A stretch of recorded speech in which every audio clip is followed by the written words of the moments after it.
come on, I'm not trying to be a pain here. I'm trying to help you. That when things aren't going right, sometimes agents avoid the sellers. Bad move. The agent is the goodwill. Yep. It gives you the opportunity to just go anywhere instead of just being stuck in one particular locality. Welcome to the Freedom Property Podcast, the modern real estate brand empowering excellence. What is going on, ladies and gentlemen? We are back in the studio, and today we've got one of our Freedom Property OGs, 20 years experience in the game. Old guy. Old guy, is that what that means? Absolutely. Mr. Paul Fallis, welcome. Yeah, thanks, Josh. Thanks. Good to be here, mate. Thanks for having me. And I sort of came unscripted, so I don't know whether you're going to nail me or to the wall or what you're going to do. But anyway, I'm here to share. Absolutely. Well, you've been in the game for 20 years, so I think it's good to get your perspective on how maybe the business has changed, if it has changed, maybe how Freedom's changed, So, what do you see the difference now to when you started in real estate? I think probably the biggest change is going from, for me personally, was going from a secure income with a company car to commission only from day one in 2004 and going into an office, a high profile brand that'll remain nameless, but it was, and I was 41, so I'm 61 now. I'm an old guy, all right.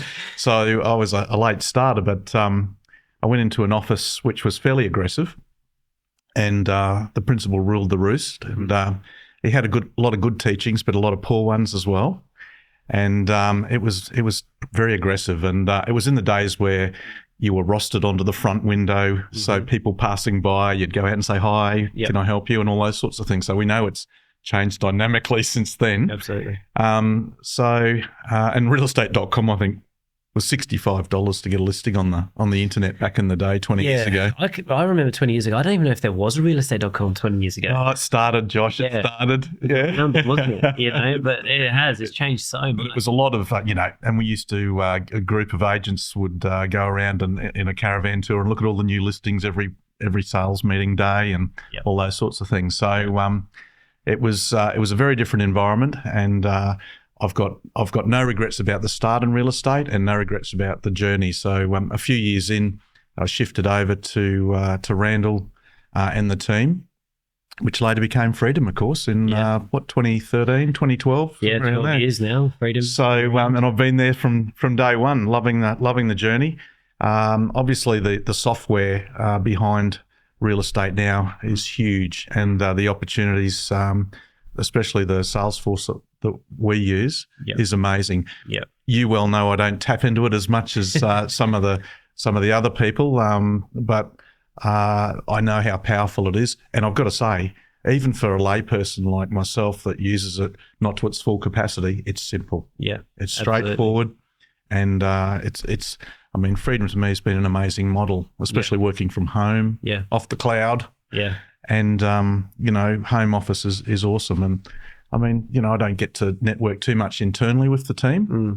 I think that can be a positive and a bit of a negative. The positive is that the distractions for me are extremely limited because I'm disciplined at home. Yep.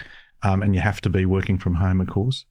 Whereas in an office environment, pre-Freedom, when we were in an office environment, someone would be at your door asking you something or so you found that you were quite distracted. So I do enjoy the work from home. Yeah, there's positives, I think, to both. Yeah, you unpacked a lot of stuff there I want to dive into.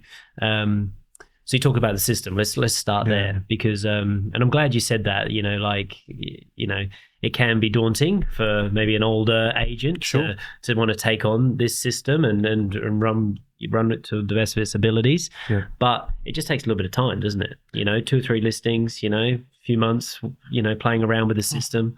Absolutely. And look, even like there's some of the agents, I'll say Gerald, for example, who's pretty well retired, all but now, he'll occasionally just ring me for a bit of a retweak. Yeah.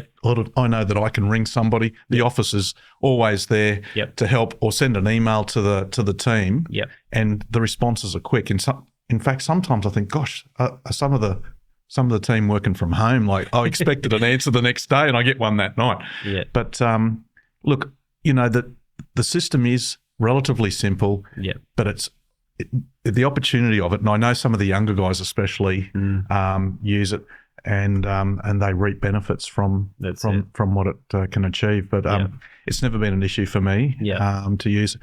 I've functioned quite easily with the level that I use it. Yeah, and it's very simple.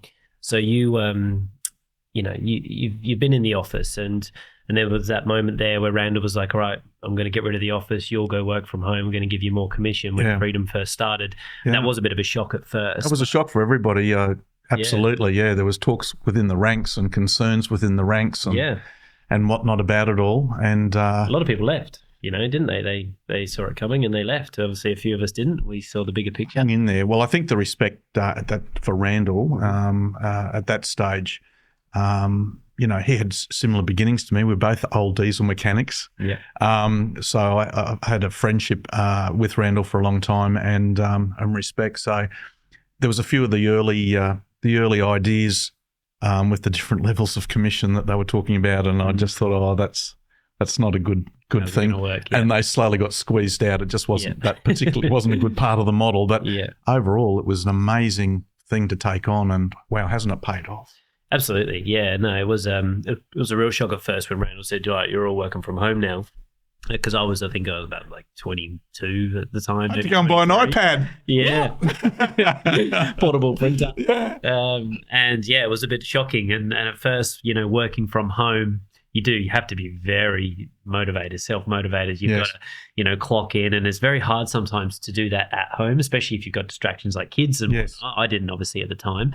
But I was a young guy, and it was quite difficult to work from home. So, what are the challenges you face working from home? The challenges these days are minimal, Josh. I've got to say, it's I basically these days work on repeat referral business. So, the time in my real estate career is just ticking along perfectly. Yeah. Because if you do the right thing, if you're a farmer, not a hunter, I'll say that to the young guys especially. You've got to be a farmer, not a hunter. Your business will come back to you. You will get referred into other business, and if you do the right thing, you're cemented in this career for as long as you want to stay in it. And I'm happy to be in it indefinitely, ticking along. But it's just fabulous. So working from home for me, I have my tasks for the day.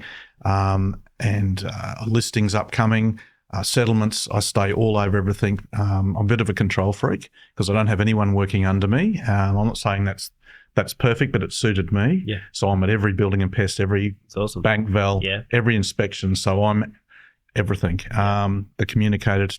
And I like it that way, and it's worked. It's worked for me. Definitely.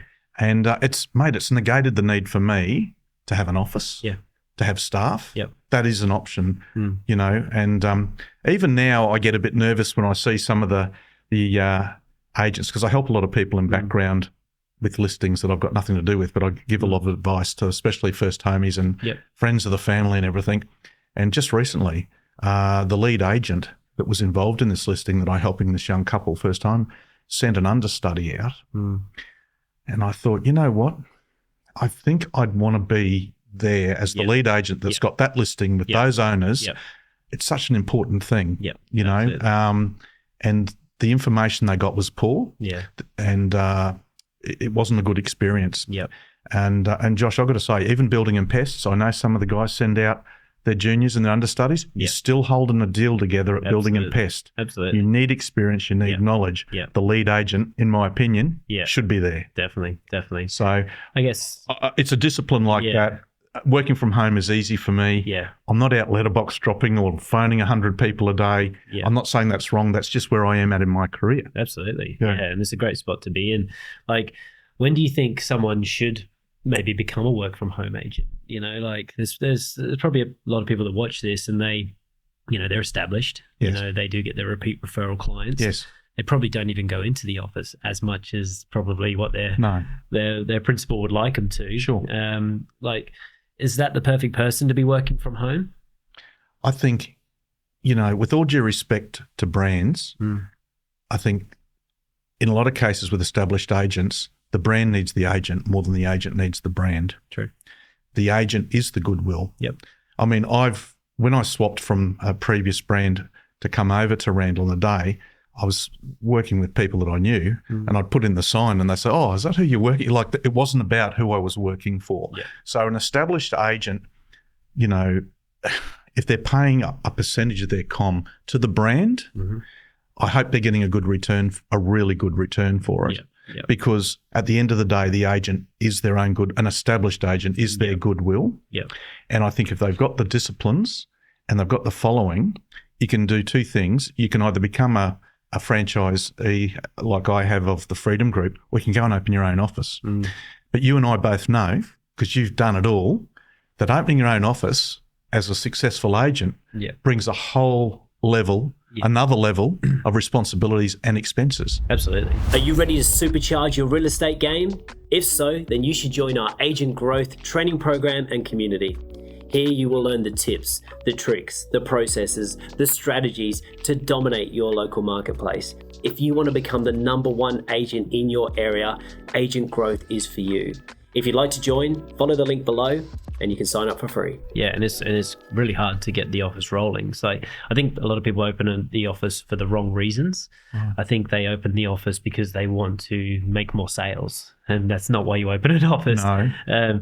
If you wanted to make more sales, you should probably just stay a part of someone's office and just give them a small clip off the top and fully just stay focused on your own sales business. Build your team inside that office and just focus on you and your crew. I think the people that open up offices, the right people, are people that are trying to grow teams. Yes. And if you can grow your team, which again isn't easy to do, you know, your first, second, third year, sometimes it's hard to even make any money. Yes. Because the amount of that's going out, the amount of time you're giving up, you know, and it's very hard to get that wheel turning. So someone like yourself, like there definitely was an opportunity there for you to go and start a suburb office, which we saw a lot of people do. Yes. But you didn't go down that path. No. You went and worked from home, and you probably sell more than these people opening up these offices. Possibly. Yeah, that's right. That's right. And mate, to be honest, with my situation also, I've sold down the coast. I've sold at Sanford, recently at Yatala. Yeah. I mean, if I was, you know, Paul Fallis Real Estate, Redlands, whatever, it just wouldn't sound right out at Yatala. Yeah. So it's just Freedom Property. Yeah. I basically can sell anywhere. If Absolutely. I retire up the coast or wherever, I can maintain Freedom Property. For sure. So, yeah, that's the other part of, and I'm sure the established agents all experience this, is they're getting called out to various things. And as long as I can adequately service, and it's not going to disservice the client, I'll do it. Not a problem, especially to help family and friends. Not a worry. Yeah. So, it gives you the opportunity to just go anywhere instead of just being stuck in one particular locality. Definitely. Yeah, there's so many different ways that you can do real estate, isn't there? You know, like especially for like the juniors right now, they love coming into the office. Yes. You know, like the youngsters, they need to come in because they need that accountability, they need the culture, and they need the training. Yes. You know, so it's great to have that around, and it's like really enjoyable to come into the office. I wouldn't be able to work from home right now because obviously got 2 kids, and you know that's distractions. mayhem. So I like coming to the office For a break. Absolutely, but there's so many different ways you can do real estate, isn't there? Well, on the young fellows, just while we're talking about that, and ladies, young people, one of the most important things, I've got to really say this loudly and strongly: get a mentor. Now, you had a mentor. Absolutely. Who was? Randall. That's right. And who my was dad, Randall? of course. And your dad. And yeah, okay. So your parents, I agree, can be mentors. Yep. Their main thing is role modeling. Yes. And having 5 adult children between my gorgeous wife Louise and myself, you're a role model. Often your kids don't want to hear any advice. Yeah. You'll learn about this as they get older. But they'll listen to the neighbour or a good friend of the family before they'll listen to mum and dad. That's it. But in this environment, you know, I had a mentor from when I was 15 when I started my apprenticeship. And he was brilliant in my life, and he retired. And I grew, and I had other mentors, and I've got even mentors today. Nice. I spoke to my mentor yesterday, and they're a friend. Yep. But my mentor is a lady these days, 75 years old. Awesome. And I've also got a fellow who I've known from 1997, who I regard as a mentor as well, and he's 80. Yeah, well. So you're never too old. Yep. To have someone to refer to. Never be so full of yourself. Yes.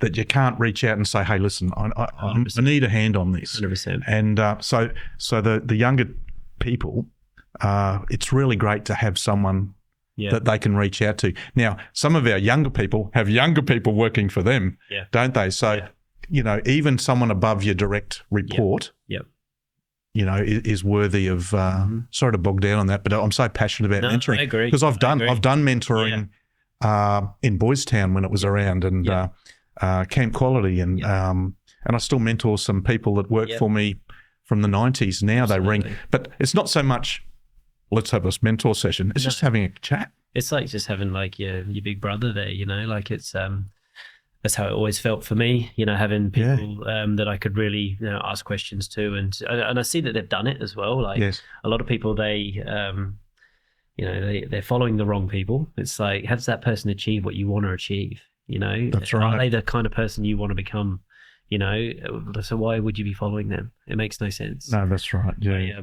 We're dropping a podcast, I think, this afternoon actually with my life coach, Corey. So awesome. Watch that one. It's awesome. But this guy, he's very worldly, very switched on, and he works with men. Yes. And he's a life coach for men. Wow.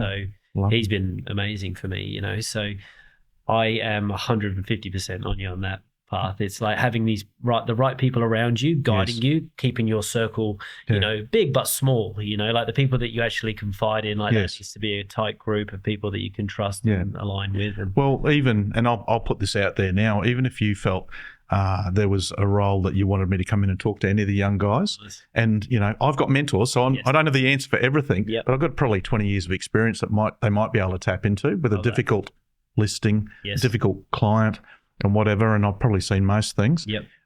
Mate, I'd be more than happy for I'd be more than happy for any of the team to call me. Don't be afraid to ring me. That's awesome. I mean, one of the team did ring me a few months ago, and all they wanted was a price on one of my listings, and I made them work for it. Yeah. They didn't like it. Yeah, nice. Because they just wanted the answer now. Yeah. And I said, what do you think it's worth? Yeah. They weren't happy. I said, come on, I'm not trying to be a pain here. I'm trying to help you. Yeah. Think about this, because if you just get everything given to you, 10 years' time, what have you learned? Yep. So, the offer's there. That's awesome. Yeah, no, I appreciate that. That's really good. And you should take up that advice, freedom agents. Like Paul's had 20 years in the game. He's been through a market that we're probably coming into again soon. Like it feels like right now with when we first started, it was really good, wasn't it? And then bang, it just changed straight away. Sure did. And it was like, oh my God, and everyone was panicking, and but we got through those markets. So. In a falling market, it's interesting because the buyers are coming through nervous as hell, wondering whether it's going to be cheaper next week. Yeah. Not at the moment. These first homies I've just talked about earlier, they're worried that if they don't buy something now, it's going to be 10 grand more next month. Yeah. And I've just had to try and calm them down a little bit. Absolutely. But we've been in those markets where is it going to be 10 grand cheaper next month? Yes. And there's no one coming through the opens. And absolutely. It's quiet. So that's when you'll really work and learn. Yeah, it's funny because sometimes one of the youngsters will call me and they'll say, like, it's been like 5 weeks and like nothing's happening. And I'm like, oh yeah. I'm like, tell me more. And but what they forget is that we used to have some properties in Redland Bay, and you pick one up in Redland Bay, and you'd be like, strap in, like all the way down there, 6-7 months on the market. Yeah, it's amazing now, but back then it was just like, oh my God, like, do I even really want this listing? This is true. Yeah, you'd want to be like second or third agent, wouldn't you? Yeah. Well, the other thing at the moment, in all falling markets, whenever they happen, you've come off a high market. And there's a high level of education required to your vendors because they're still hanging off Mrs. Jones's sale from 3 months ago, which was here. Oh, yeah. And suddenly the market's there. Yes. A lot of work to be done.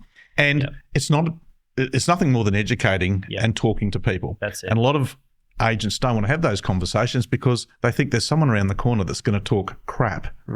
And they're going to miss out. So it's a lot of pressure on how to manage that. Yeah. Your sellers aren't silly at the end of the day. Like, they know something's going on, like they saw these homes selling so quickly previously. They've only got to look around and see that maybe they're taking a little bit longer now. Yes. There's all the stats available on realestate.com. You know, like there is enough. That's right. There's to more watch. information now than ever, isn't there? Seriously, you can I had one of my sales ring me the other day. He's like, I'm looking at the stats from real estate.com and like everything's going down. The inspections are slowing down. Like this is slowing down. It's not just our property. I've checked over like all the similar ones in the suburb. Yeah. And I'm like, this guy's brilliant. Yeah. I don't even have He's to got information. sell this to him. You know, like it's you just got to be real with your people, don't you? And you've got to stay in touch with your youth sellers. Mm. And I mean, you stay in touch. I mean, Yeah. some people get frustrated when things aren't going right. Sometimes agents avoid the sellers. Mm-hmm. Bad move. Definitely. Bad move. You've got to be there communicating it all. That's it. And with my listings, I have a spreadsheet, just old school, with all of my listings with dates, everyone that's contacted, and I highlight the inspections, I highlight the offers, and I sit down with the owners at least weekly with that, and we go through it and then you start watching. We all know when something first lists, you generally get a lot of activity, and then by maybe 7-10 days, it starts tapering, and you can see it happening. Yeah. And it's spelling it out beautifully for the sellers. It's so easy to have a very honest conversation with sellers. Definitely. You know, it's not rocket science, mate, is it? So what would you what do you wish you knew now, back then, that you know now? Like say like 10 years ago, like what do you wish, when you were in like sort of your heat of your career, like there, like, really chasing hard, like what would you wish you knew? Gee, that is a tough question. I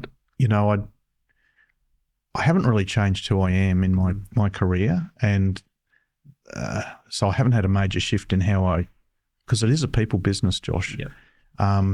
So I haven't had any shift in how I talk to people. I like to be honest and probably abruptly frank at times, but generally people prefer that. Definitely. Because it's a pretty fluffy industry at times.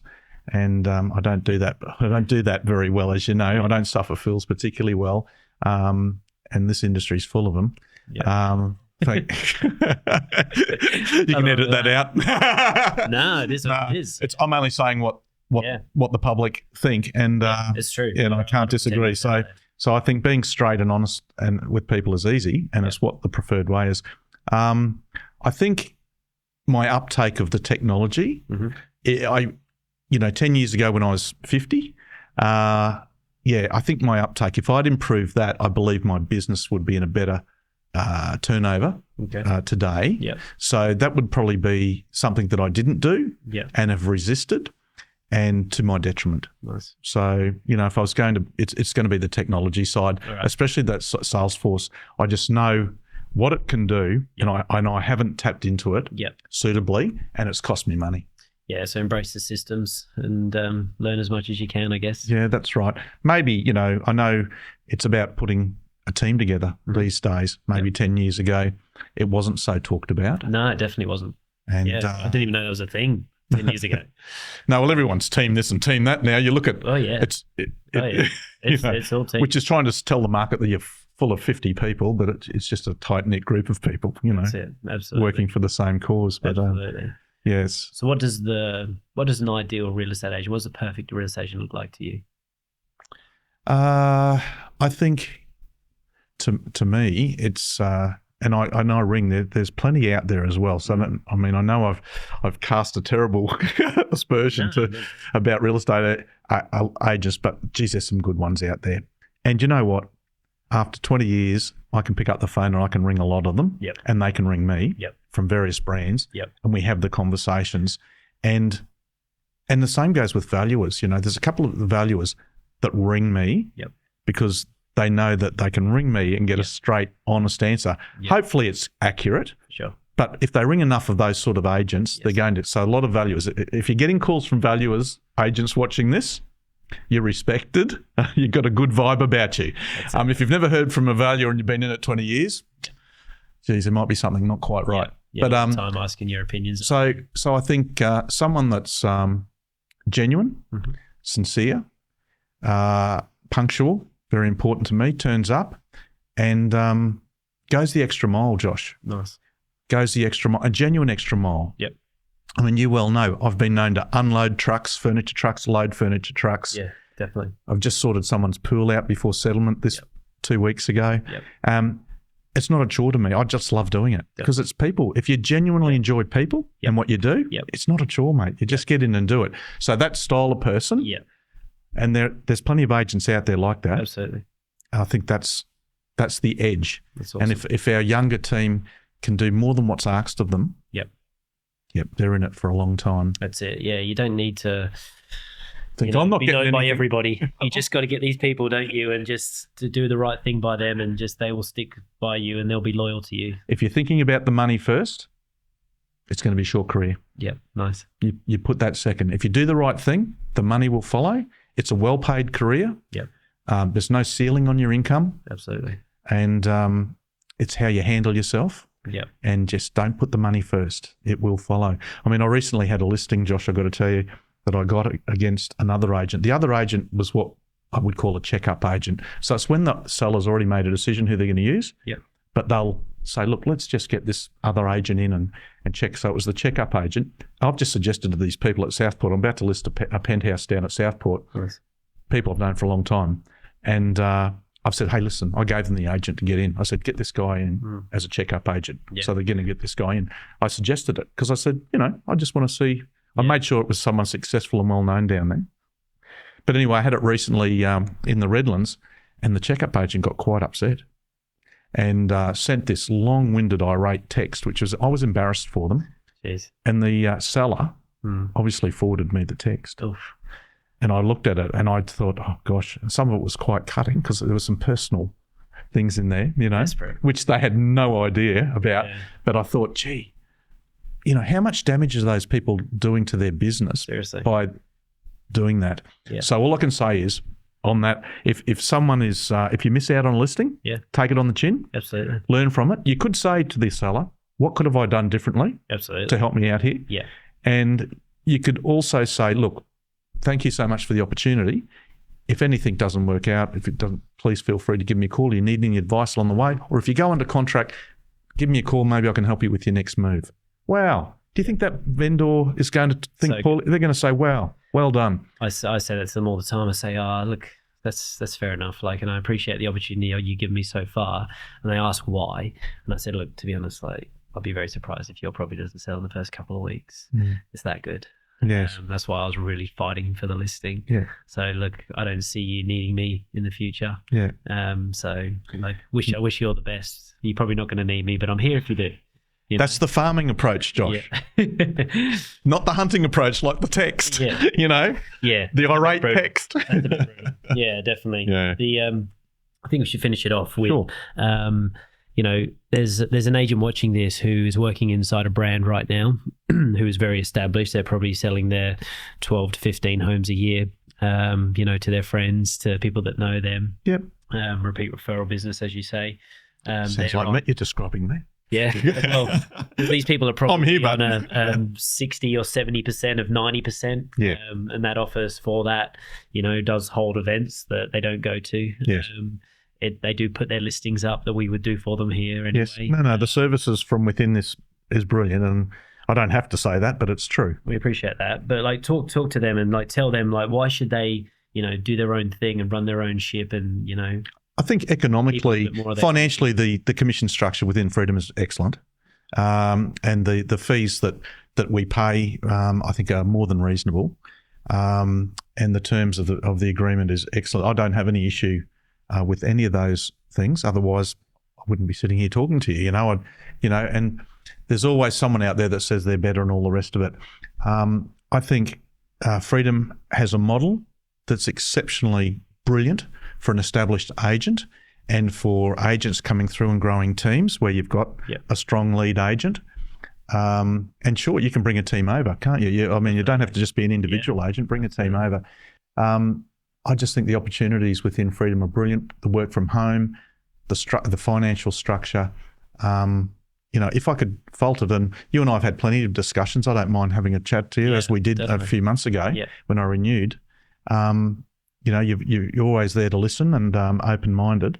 I think also we've had agents leave, Josh, and they've done a U-turn and come back. We've seen that happen, and they've worked out that this model, is fair. Yeah, it is more than fair. So I think anyone out there considering a shift or wondering about whether they're in the best environment for their future, they should investigate it. Hey, feel free to give me a call.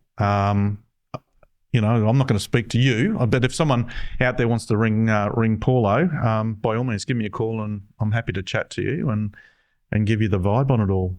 There's nothing I'm saying here that I wouldn't say them. Yeah, absolutely. Yeah, you're straight up. You're honest. That's why I wanted to get you on today. Oh, thank you. A different perception, a different perspective than what we've been hearing from a lot of other people that come on the show. Someone working from home, doing their thing. Well, I love dealing with people. Yeah, have done since I was a young bloke. I love property, so I've built a lot. I've had a reasonable number of properties, and I just put it all together. Yeah, and it's not that hard. Yeah, and if you look after people, it's going to self-generate your business. It's a brilliant business to be in. Absolutely fantastic. And, the young people coming through, wow.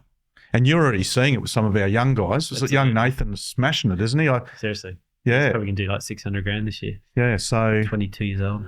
Wow. Yeah. There you go. Crazy. Wow. He should be mentoring people. He will be. Don't you worry. He will be. Paul, thank you so much for coming on today. Absolute pleasure. You, mate. Yeah, thanks. It's been awesome. Good to be part of the team. Thanks, Josh. Thank you. Cheers. Appreciate it.